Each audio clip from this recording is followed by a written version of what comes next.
ভালো করে শুনেন, আর হাদিসে কুরসির মধ্যে আসছে, বান্দা যখন নামাজে দাঁড়াইয়া বলে আলহামদু, ভালো করে কথাগুলা বুঝবেন। নামাজ পড়ি, নামাজের মধ্যে আমরা কি পড়ি বুঝি না, বুঝার চেষ্টাও আমরা করি না। বান্দা যখন নামাজে দাঁড়াইয়া বলে আলহামদু, আল্লাহ আরশে আজিম থেকে বান্দার কথার সঙ্গে সঙ্গে জবাব দেন লিমানিল হামদু। বান্দা বলে আলহামদু, সমস্ত প্রশংসা। আল্লাহ সঙ্গে সঙ্গে জবাব দেন লিমানিল হামদু, বান্দা তুমি কার প্রশংসা করো? বান্দা তখন বলে লিল্লাহি, সমস্ত প্রশংসা আমরা কার করি? আওয়াজ দিয়ে বলেন কার করি? আরো জোরে আওয়াজ দেন, সবাই জবানগুলা বলেন, আমরা প্রশংসা নামাজে কার করি? আরো জোরে বলেন কার করি? তখন আল্লাহ যখন বলেন লিমানিল হামদু, বান্দা তুমি কার প্রশংসা করো? তখন বান্দা বলে লিল্লাহি, আল্লাহর প্রশংসা করে। আল্লাহ বান্দার কথার সঙ্গে সঙ্গে জবাব দেন মানিল্লাহ, আল্লাহকে। যেই আল্লাহর প্রশংসা করো এই আল্লাহকে। বান্দার সুস্পষ্টভাবে জবাব দেন রব্বিল আলামিন। বান্দা জবাব দেয় যিনি গোটা কুল কায়নাত সৃষ্টিকর্তার মালিক, ওই আল্লাহর প্রশংসা করি। আল্লাহ তখন বলেন মানির রব্বিল আলামিন, গোটা পৃথিবীর কুল কায়নাত সৃষ্টিকর্তার মালিক কে? বান্দা জবাব দেয় আর রহমান। বান্দা জবাব দেয় আর রহিম। যিনি রহমান, যিনি রহিম, উনি হচ্ছেন গোটা কুল কায়নাত সৃষ্টিকর্তার মালিক। আল্লাহ বলেন মানির রহমান, মানির রহিম। রহমান আল্লাহকে, রহিম আল্লাহকে। বান্দা তখন জবাব দেয় মালিকি ইয়াউমিদ্দিন, যিনি কিয়ামত দিনের মালিক, উনি হচ্ছেন আমার রব। উনার প্রশংসা আমি করি। উনি রহমান, উনি রহিম। সুবহানাল্লাহ। ভালো করে বুঝেন, বান্দা যখন বলেন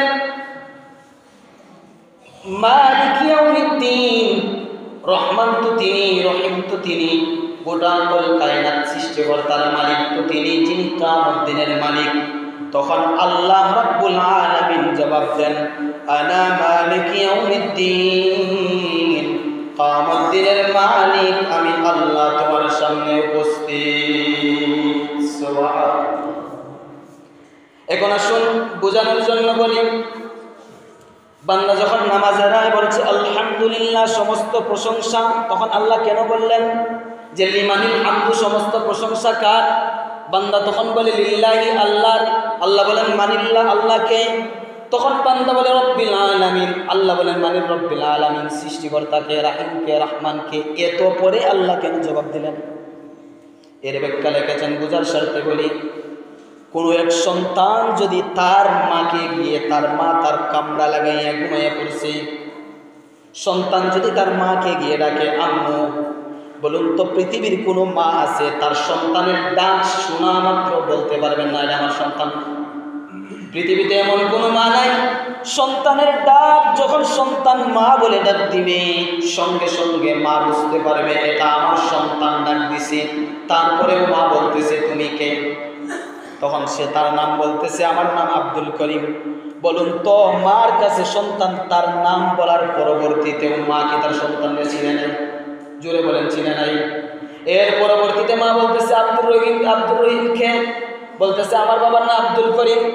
বলে আব্দুল করিম কে? এখন তো ছোট বাচ্চা আর কি জবাব দিবে, অসহায় হয়ে গেছে, আর জবাব নাই, আর জবাব নাই, আর তার কাছে জবাব নাই, অসহায় হয়ে কেঁদে ফেলে। তখন মা তার দরজাটা খুলিয়া সন্তানকে আদর করিয়া চুমা দেয়, মায়া দেয়, আর বলতেছে এই যে আমি তোমার আম্মু। সন্তান বলে মা তাইলে এত সময় আগে আমাকে কেন বললেন না? আপনি আমার আম্মু, জবাব দিলেন না কেন? এত পরে কেন দিলেন?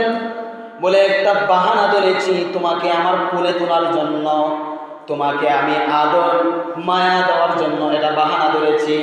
যদি এগুলা ধরতাম না তাইলে বলতাম দরজা বসাই বলতাম যে ঘুমা বেটা, আর কিছু বলতাম না। তাইলে বলে করে ওই কথা থেকে বুঝেন, আল্লাহ প্রথমেই তো বুঝতে পারেন আলহামদুলিল্লাহ। বান্দা যখন নামাজে দাঁড়াইয়া সমস্ত প্রশংসা লিল্লাহি আল্লাহ রব্বিল আলামিন, যিনি গুনাহুল কায়নাত সৃষ্টিকর্তার মালিক, যিনি রহমান যিনি রহিম, ওই আল্লাহর প্রশংসা আমরা করি। বলুন তো আল্লাহ প্রথমে বুঝছেন না?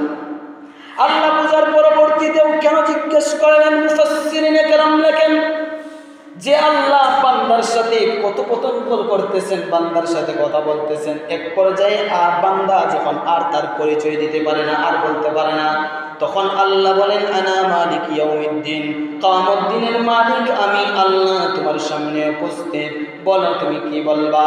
এখন বান্দা তখন বলতেছে, আমার সামনে যখন আমার আল্লাহ উপস্থিত, আমার আল্লাহ হাজির ও নাজির, আমার আল্লাহ যখন উপস্থিত, তখন উচিত আমি বান্দার পরিচয় আমার আল্লাহর কাছে তুলে ধরা। আল্লাহ যখন আমার সামনে হাজির, তখন উচিত আমার পরিচয় আল্লাহর কাছে পেশ করা। মালিক ইয়াউমিদ্দিন, কিয়ামত দিনের মালিক যখন আল্লাহ আমার সামনে উপস্থিত, আমার উচিত আমার পরিচয় আল্লাহর কাছে পেশ করা। তখন বান্দা বলতেছে ইয়্যাকা না'বুদু, জোরে বলেন ওয়া ইয়্যাকা নাস্তাঈন।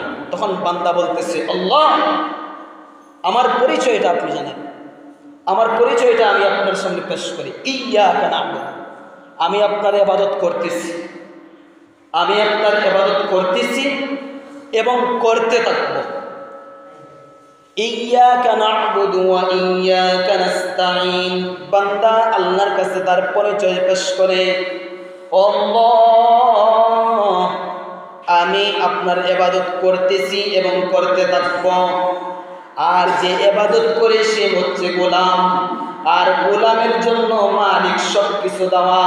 গোলাম মালিকের কাছে সব অভিযোগ অসুবিধা সুবিধা চাইবে।